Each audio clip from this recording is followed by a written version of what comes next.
Assalamualaikum warahmatullahi wabarakatuh. Pada video kali ini, saya akan berbagi sedikit video materi bahasa Indonesia tentang ikhtisar ya. Bahasa Indonesia untuk kelas 10. Bagi Bapak Ibu guru yang ingin mendapatkan filenya silakan nanti link ada di kolom komentar atau ada di pin komen. Baiklah kita mulai. Yang pertama adalah kita masuk kepada pengertian. Pengertian ikhtisar. Ikhtisar adalah teks yang dibuat secara ringkas berdasarkan teks aslinya. Ikhtisar disusun dengan mencantumkan seluruh bagian penting yang ada dalam sebuah buku atau teks. Dengan kata lain, ikhtisar mengandung persoalan dan tujuan yang menjadi topik pada teks. Ikhtisar hampir sama dengan rangkuman atau simpulan. Hampir sama ya, tidak sama, hampir sama. Nanti di depan ada perbedaan ikhtisar dengan rangkuman. Selanjutnya nih, bedanya ikhtisar, rangkuman, dan simpulan. Berdasarkan struktur penulisannya, ikhtisar disusun berdasarkan bagian pokok atau permasalahan utamanya. Setelah itu dilakukan dengan penjelasan lainnya. Ikhtisar hanya mengambil poin-poin penting yang dibutuhkan dari buku atau teks. Sedangkan bagian lainnya belum tentu digunakan. Sementara itu, ringkasan disusun secara sistematis atau berurutan. Susunannya meliputi pendahuluan, teks, isi, dan penutup. Ringkasan juga mengambil hampir keseluruhan isi buku atau teks aslinya. Itu ringkasan. Selanjutnya, simpulan.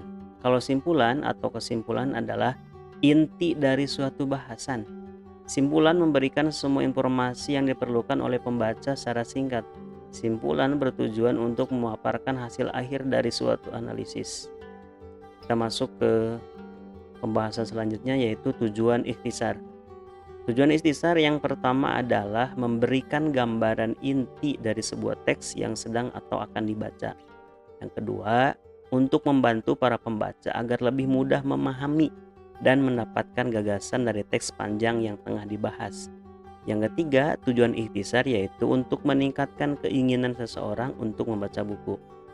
Ikhtisar hanya menjelaskan hal-hal yang pentingnya saja, secara singkat, padat, dan jelas. Bisa tuh kita gunakan untuk mempermudah saat belajar. Selanjutnya kita masuk kepada ciri-ciri ikhtisar. Ciri-ciri ikhtisar ada 3 ya. Yang pertama adalah dapat menggunakan kata-kata yang dipilih sendiri asalkan tidak menyimpang dari inti.